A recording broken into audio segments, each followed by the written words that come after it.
just give me the action signal. Action. Action. Okay, thank you very much. I'm going to talk to you today about numerous things. Hopefully you'll find them all interesting. But they're all kind of tied together, and I will try to tie them together by the end. But we're going to go on a little bit of a ride here. I have been coming here for, this is my third time here, third Yule to attend the event here. And 2 years ago, I talked to you about Wodanas, and I had some things going, and subsequently I've completed the book project that I'd mentioned at that time. And I have a copy of that on the table here. I'm going to refer to the books on the table. You can come up and look at them at your leisure. Just Wodanas books I have here. The others are just for your perusal. Wodanas book is important because I think it is the best summation of the god Odin, Wodanas, on many levels. It's not just, as I'd indicated a couple of years ago, not just a scholarly book, not just an Odinist book, but rather a synthesis of these kinds of approaches, so that it's scholarly, but it has the total personal take as well, and begins in the early parts with a section that outlines as what I call the old man and me, which tells how Odin actually interacted in my life to shape who I am. And it's not necessarily always a rosy, happy, wonderful thing. There are challenges, there are failures that he puts in your way to teach you a lesson. As we see in the sagas, you know you're hooked up with Odin for real if it's not all just smooth, because what you think is right is not necessarily always right, or the good, or the what should be, but something else. And so he teaches you, and this book is about that in antiquity and in the present day. And so also, kind of in connection with that, I have a copy here of History of the Rune Guild, which outlines this in a more wider sense, my experience with Odin and with the process of running the Rune Guild. It was in this park here in 2011 that I was, through the influence of the old man, forced, as it were, to destroy and recreate the Rune Guild in order to transform it. As we know from studying Iliada and other things about mythology and cosmology and cosmogony, is that destruction must often precede recreation in a genuine way, not just symbolic way. Actually, in that ritual for the Rune Guild in 2011, which you conducted just in building right down there, the whole idea was I'm going to destroy and recreate the world. That's stercus tauri, as the Romans would say. Bullshit. I can't create and destroy the world, but what I can create, destroy and recreate is the Rune Guild. And so in reality, and in symbolic reality, I'm going to do that thing right here, right now. And when that happened, everyone who was there and who witnessed it felt the floor just drop out of that room. It happened in reality. The god's Odin was present in that room, because it was done within what was actually possible to happen and did happen. And that's the kind of world I try to convey in these books. What I want to talk about today is something I talked about last year, but from a different perspective, and that is retribalization or tribalization. Soon there will be my book on the subject which I talked about last year, which is Retribalize Now. which is about 100 pages long, and it is not a thing about Germanic tribalism or Celtic tribalism per se, but rather is a practical and yet symbolic representation of the idea of tribalism, which I think here what we do, what Joe and Burke and others have done here, is one of the best examples I've seen. That you see community first, not ideology first. What is your ideology? What is your theology? What's your politics or other kinds of nonsense like that? And that being a litmus test for whether you are in this group or out of this group. Rather, it was people getting together for their mutual benefit, for their thriving relationships with one another. That's first. That is almost everything. And the other things help, but don't make it happen. And so that's tribalism. When I give examples of tribal things around the world, but the key to the book and the concept is that we are re-tribalizing. That's what we're attempting to do. We're not attempting to tribalize in a vacuum. So, well, have you heard about tribalism? Yeah. Well, what do they do in Japan and that? Well, let's do this. I imagine tribes to be like the kind they had on Mars. Really? What are those like? Well, and people just making stuff up out of whole cloth. Rather, all of us were tribal at one point in time. Our ancestors were tribal, and they got us all the way over these millennia to this point, and we fumbled them all. Okay? So we're going to redo what we already have done before. It's easier to do what you've done before than it is to do something you've never done before.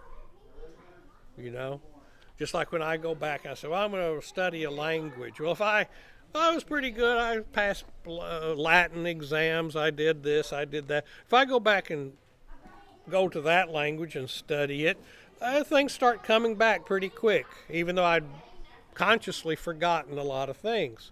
But if I try something totally new and different, that's tough sledding, because I'm having to plow through uncharted territory. But as a people, we are going through very well charted territory in the process of retribalization. That's what some people in biology or biological concepts, you might have heard this elsewhere applied, is the idea of atavism. Have atavistic organs and things like that in our body. They had a function at one point, but they don't function anymore. But as far as culture is concerned, we can renew, revive, reawaken is my favorite word, reawaken things which have gone into a slumbering state and make them functional again. And that is what is kind of thing where you say it worked before, it's an atavistic part of our culture, and then it's misapplied. People will use this word tribal when they're not meaning tribal at all, really. They're thinking of more. There are two, I go into this quite in detail in the book of Retribalize Now, is the difference between a tribe and a society. What the technical German word, which is used most often in the literature, is Männerbund, which is like a men's league, which are warrior bands, etc., and so forth. And that was sort of the groundwork of Odin's functioning in antiquity. And we'll see that those are where people get together. That's an example, like the Rune Guild is an example of a Männerbund, not a tribe. That is, there is a purpose and a goal which you have, a project which these people are getting together to make happen. And so it's very specific, goal-oriented work. Whereas a tribe has nothing like that, other than we as a group, as a people, as our tribe, want to create circumstances in which every individual and everyone together thrives to their optimal level. That's the purpose. We want to survive and thrive and be happy. No great cosmic purpose or goal. We just want to survive, thrive, and be happy. And other things we can do. Once we got that, we can do a lot of things in life. But we got to do that first to survive. You can't do anything if you're not alive, if you don't exist. So that is tribalism. That's the basic. That's the fundamental.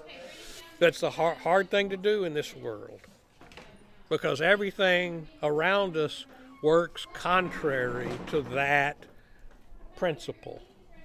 We're trying to everything around us, whether it's politics or economics or whatever, is trying to atomize us. I'm sure most of you have heard that word before. That is, create into everybody divided into individuals. No connection between those individuals. Because once you have a culture atomized, a society atomized, whereas everyone is an individual, then some other interest, some other agenda, political, economic, etc., can get you and can manipulate you, because you have no foundation by which to oppose it. So if they want to sell you this kind of cigarette or that kind of TV show, they can, because you've been atomized. That's what's going on around us everywhere, and why things like retribalization is so fear-invoking in the establishment, if you will. Now, we here think mostly, or oftentimes mostly, about Germanic things. But in reality, I like to be realistic as far as this atavism, say, well, if we're going to reawaken something that's real in us, then we have to be quite accurate in the sense, or precise in what it is we are actually have slumbering within us. And as some people may know, I spent a lot of time in graduate school, etc. My idea was to study the whole North Sea culture, Germanic and Celtic things, because it was, as I was being taught and is becoming more and more evident as DNA evidence and other things go on, is that what is the Celtic and Germanic worlds were actually in a symbiotic relationship. Since the middle of the 19th century, there was a French thinker or writer named Ernest Renan, and he influenced everything about Celtic studies from the 1850s forward. And he created this mythology, or this model, by which he characterized the Celtic peoples as being dreamy, occultnik, kind of crazy poets, etc. And he thought that was a good thing, because what he was fighting was the Saxon, Germanic logic, rationality, blah, blah, blah, that kind of thing. So he's tried to set up this dichotomy between the Celtic and Germanic peoples, which never existed in antiquity. It's a modern creation. It's a modern agenda-driven fantasy. Recent evidence, old evidence, shows, for example, that Iceland is fully one-half Celtic DNA. How that got there, almost all of their thralls, slaves, if you will, were from the Celtic regions. But these people intermarried, interacted. It's on all levels, obviously sexually. That's how the DNA gets there. And then, but we see that the Icelandic Germanic, that is the Eddic mythology, there are a lot of Celtic elements in there. Things like the cult of the head, for example, very pronounced in the Celtic world. Not really something the Germanic, in general, people talk about, but in the Icelandic Eddic mythology, very emphasized. The Mimir's head, for example, and so forth. So it's not just, they were messing around with their slaves so they mixed their blood. No, it was something more than that. The skaldic poetry, for example, is heavily influenced by Irish or Celtic ideas about poetry. So it was interaction on all levels. That's been long known. But what's more recently come to light is the fact that Ireland was actually in population decline just at the dawn of the Viking Age. And when the Vikings came to Ireland and invaded it, basically, and colonized it, all of the Irish towns, there were no towns in Ireland. There were virtually no trading posts there. There was nothing as far as a thing that we would call a town in the whole island. The Vikings established trading posts, which became the cities of Dublin, Cork, Limerick, all of them are all Viking establishments. But they also interbred with the Irish people, and the population rose dramatically. They infused their vitality, if you will, in a very concrete sense, into that. And so half of Ireland is Norse, just like half of Iceland is Celtic. And this is not just DNA, but culture also.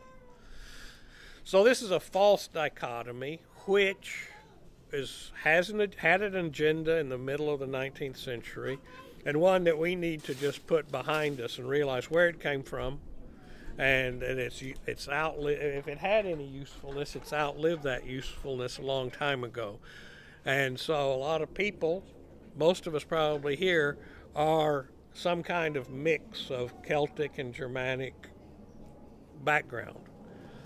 Just like our most famous Asatru man of the century, Steve McNallen, was Irish, or Michael Moynihan, etc., so forth. But this is something that's actually there. It's not like, well, I'm Irish, but I really kind of like the Germanic thing better. No, it's all one thing. And it didn't just start in the Viking Age, but rather goes all the way back to the dawn of the Germanic peoples in around 700 BC, where they were really interacting with the Celtic peoples at that time, who were already very well established, very highly sophisticated in their cultural development to the south of the Germanic, where the Germanic peoples came into being in the northern part of Germany and southern Scandinavia. And if we see the studies of names, for example, old Germanic names, they seem to be translations of Celtic names, element for element, so that the Celtic words are translated into Germanic elements. And so this partnership, conflict, and cooperation, as I call it. I'm writing a book called Our Germanic Heritage. And in that there's an addendum which is about just that topic, which is 2,000 years of conflict and cooperation between the Celtic and Germanic peoples. So that's something that I want to emphasize from the tribal perspective, because we have a lot of things to learn from the Celtic world that has been part of our makeup and background. In fact, we can say, well, I don't really like, because the problem is with the Celtic business is that we'd have no Edda in the Celtic world. What's the best evidence we have for their old mythology? Well, that's something you can pick up anywhere. Most people who are interested in Celtic things haven't read it because it would shock them too much. They don't want to look at that, which is something called, just in English, the translations from old things, been around for a long time, something called Ancient Irish Tales, which is a thick volume of prose literature from Old Irish, translated from Old Irish. And if you read that, you go, Where are the airy-fairy druids here? This seems like more savage than anything I've ever read in a saga. I mean, these guys are chopping each other's heads off and throwing the decapitated heads in each other's faces and doing all kinds of really serious kind of stuff here. These guys are tough. These guys are badass. That is for sure. Not the kind of stuff you read, with druids with artificial flowers in their hair. I talked to a guy once at a pagan gathering. He said, "I'm a druid." I said, "Okay." And I was giving a talk, and he said, Dr. Flowers, whatever it was. He says, I'm a PhD also. I said, "Oh, really? Yes, sir. Where did you study?" And he went like, looked around up in the sky, like around, and he said, "What was the name of that place again?" Of course, then I realized he'd done it online or by correspondence or something, something. You're not going to spend 12 years at a place and forget its name, So I thought, okay. But that's the kind of a druid, you might meet with today. But in fact, of course, actual druids were people who were schooled for 20 years, hard schooling in disciplines of intellect, of things that were extremely highly intellectual things. And the ancient Irish, before these 19th century guys got a hold of them and turned them into, these airy-fairy types, were known as hardcore scholars and extremely learned people. So, and that was inherited from the Druidic world. So that they're a very different kind of people in that regard, in the sense that they're like the Romans or like the Indians of ancient India, of Vedic India, had a priesthood that was established. That's why Christianity found a ready, quick, and deep home among the Irish, for example, is that they had already had a priesthood that controlled things. That's the Druids. So all you have to do is replace them with another thing. And so they're used to having authorities like that over them, just like the Romans. Well, they had the Flamens. They all wore red, the Flamens of ancient Rome. And they had a college of Flamens. And their chief, the head Flamen in Rome, was called the Pontifex Maximus, the great bridge builder, or the greatest bridge builder, because he built a bridge between this world and that world, between this world and that of the gods. Well, we've all heard that word, that Latin phrase, Pontifex Maximus, right? The Pope just takes that over. The Bishop of Rome just becomes that thing. So they say, okay, we've already had the Flamens, now we have the cardinals. They look the same. They act. The head guys are called the same. It's just like. But the Germanic world, not that way. Every body is considered to be his own, or every head of the family is what Tacitus calls the pater familias, is like the priest of the clan, the family, etc. Each person, all throughout the culture, has a religious authority. And so it was very tough sledding to convert these kind of people to submit to a centralized religious authority whereby they will tell you what to think, believe, and what is right and wrong. Oh, well, our chief, or I might have my own idea about that. And so where do we see that atavistically reasserts itself?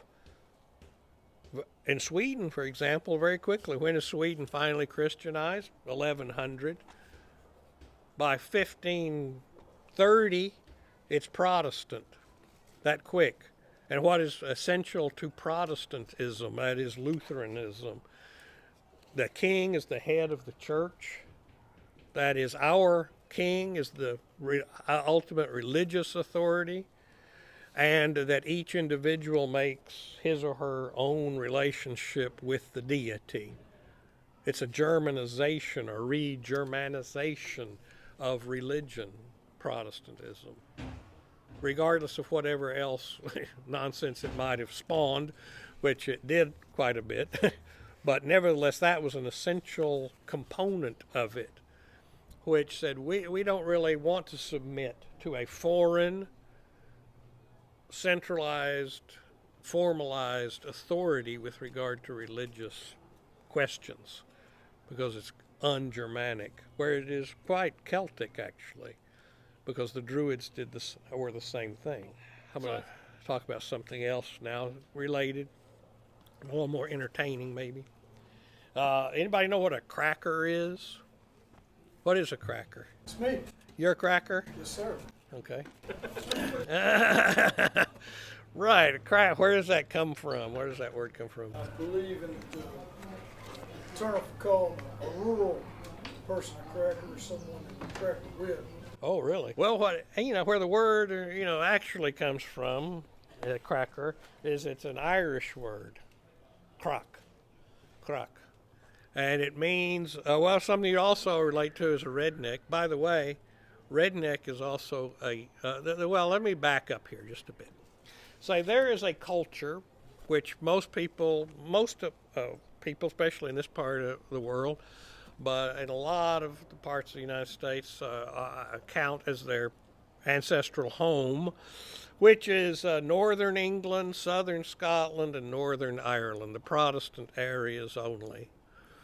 In this country, we didn't allow much Catholic immigration until after the middle part of the 19th century, although huge numbers of people did come from Ireland, northern Ireland, and Scotland and England, of course, but who identify with this part of this area. They speak a certain language, it's called at home or among themselves, which died out pretty much now, but still exists. It's called Scots.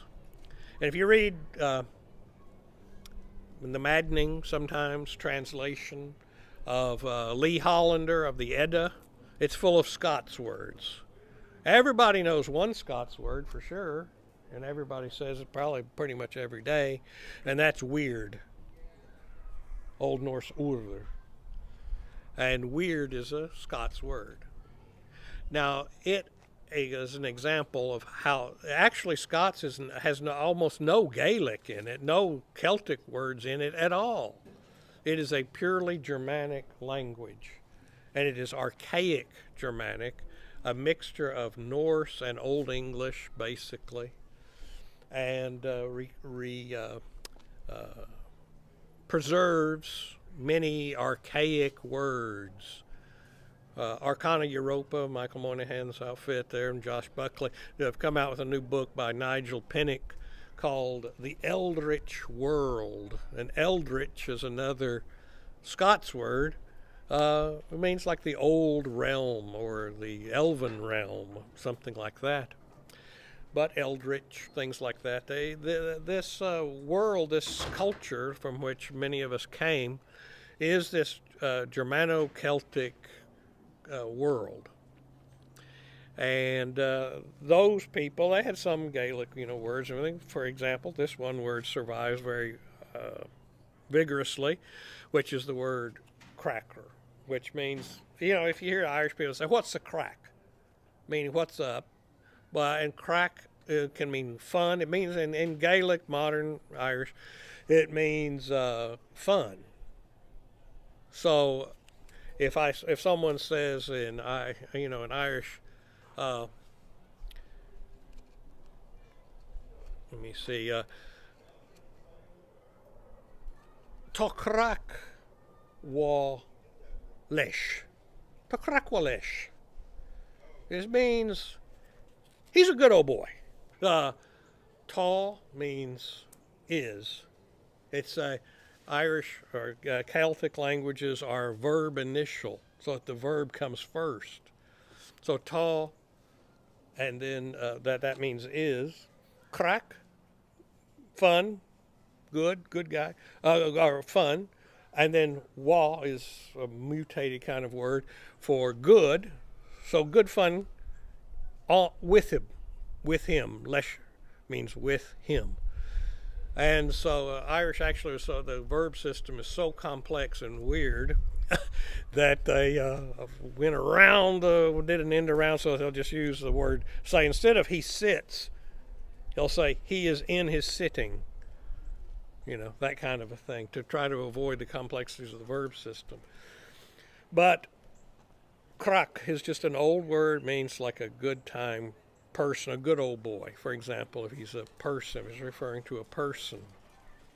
There's a book, kind of controversial nowadays, called Cracker Culture. It's really great. It's written by a TCU professor, he's dead now, named Grady McWhiney. And he wrote a couple of really interesting books. One of them, Cracker Culture, is about Celtic influence on Southern culture. And in the 19th century. And then one called Attack and Die,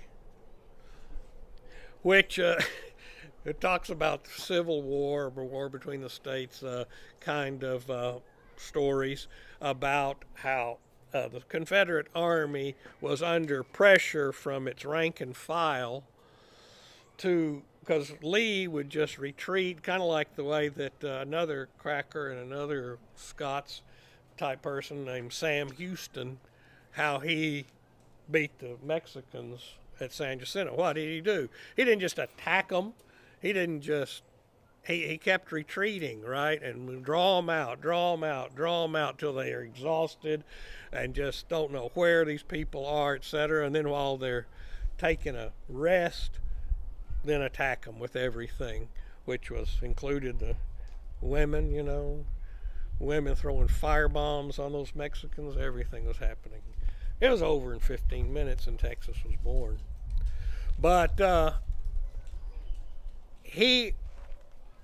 average Celtic type of guy, if you read ancient Irish tales, you'll see, are just like, we want to fight. Just like you go to a pub, you say, I want to get involved in whatever. I'm just really quick to fight, and I want to hit it head on, etc. And so Lee was under a lot of pressure by his rank and file among the Irish or Scots people and so forth to attack, which he didn't want to do.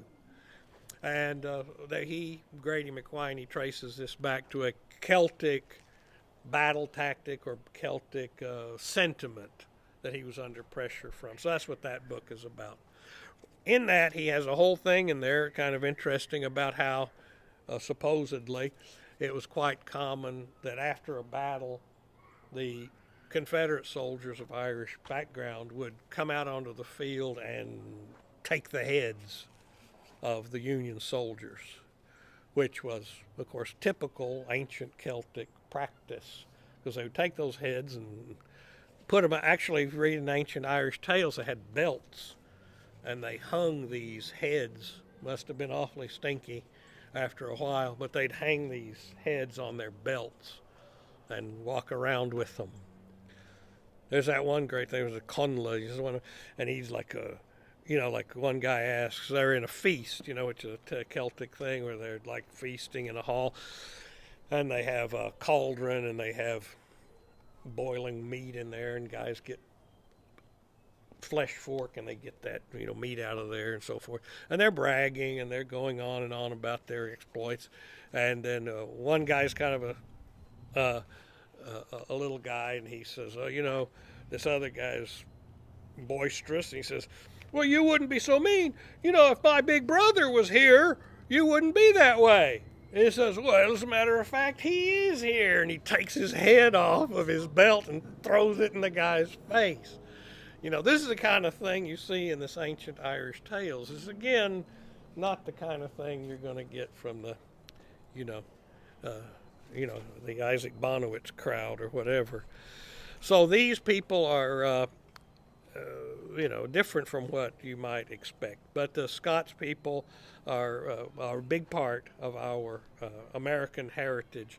If you read the book or see the book called The Seeds of Albion, it's a big, thick book, and it traces the American cultural traits in America regionally back to the British Isles, and how For example, the coastal regions of America were colonized by certain people from certain areas of England and certain other areas from others. New England, southern coast, and back in the south, or in what is now North Carolina, Tennessee, up in the mountains. And those people were generally those people who were from this region, from northern England, Scotland, southern Scotland, and northern Ireland. And they were supporters of a revolution or uprising against the English typically, and their uniform, such as it was simply a red cloth around their neck. And that's where the term redneck comes from. And also hillbilly, because they lived up in the highlands and would live up in hills to avoid detection by the English, where they would, be prepared for resistance against them. And so that's where also the word hillbilly comes from. Redneck, hillbilly. These are all really English or from Britain phrases that referred to these kind of people, which become the quintessential Americans. That is, rugged individualists. If I see my neighbor's smokestack, I'm going deeper in the woods, up higher in the hills. I want to get away from authority. I resist authority everywhere and at all times. That kind of spirit is something that's very much a part of that part of England, historically. Of course, not anymore really, but in those days it was. And that's why they came here, and why when they got here they said, I don't like living here among all these cavaliers and whatnot. I'm going to go into the hills and like we did at home. And what was one of the first resistances against authority in the United States after the country was formed was the Whiskey Rebellion, because they wanted to be making their own whiskey, which was for 100 years because a continuing thing of the hillbillies and the people making their whiskey and not wanting to have anybody interfere with their right to do so. Goes right to the revenuers and that kind of thing. So it's very much part of American culture, but it's also part of that. It's not, it's Celto-Germanic world. They speak a purely Germanic language, and but yet are really an amalgamation of three components historically: the Celtic people, the Anglo-Saxon people, and the Norse. Many of the words in Scots are Norse words, and that's where they come into that language. So that's always worth studying as far as what these people were historically and how we are. Your typical Southerner of the United States is probably a continuing exponent of that culture, much more than anybody you find over there today.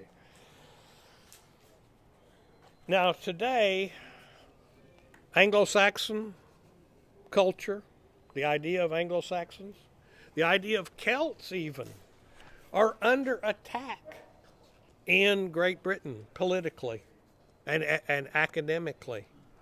They are trying to tell people that not that they're bad. No, let's get more radical than that. Let's say they didn't even exist. They are a figment of modern imaginations. One character, I can't remember who he was, don't deserve to remember his name, but claimed that, the Anglo-Saxon language, such as we have in all the Anglo-Saxon manuscripts, was not a language spoken by those people naturally. They were Britons, Celts, who just wanted to learn German because they wanted to be militaristic, and maybe they had few memories of future glories of the 1930s in Germany. Who knows? But that's not real. We know that. Those are insane ideas, yet those people are supported in academia and say, yeah, that's a really good idea. Why are they doing that? Why are they saying Anglo-Saxons didn't exist? Celts, the myth of the Atlantic Celts, didn't exist really. What are all these manuscripts? Well, no. Your eyes are lying. They don't even exist. Those manuscripts don't. Those are forgeries. That whole library is full of nothing but forgeries. That's very important for you to believe at this moment. Why? We're thinking that we're living in Great Britain now. It's because we want to be like America is, kind of. And that is, we're getting a lot of immigration from a lot of the empire, from Pakistan, from Jamaica, wherever, and so forth. And these people feel bad when they come here because they are made to believe they're not really English, or they're not really British, or they're not really this, that, or the other. So we've got to, therefore, destroy the idea that such things even existed, so as to make a place for these people. And what I say to that is the epitome of stupidity, ignorance, and sickness, not because their goals are ignoble, to find acceptance for other people who are there, if they're there legally and so forth, and that the country is accepting them. Rather, it is, again, whether it's England or Ireland. What is the name of the book? The Labor Gabala Erin, the Irish book of beginnings, of a cosmogony, if you will.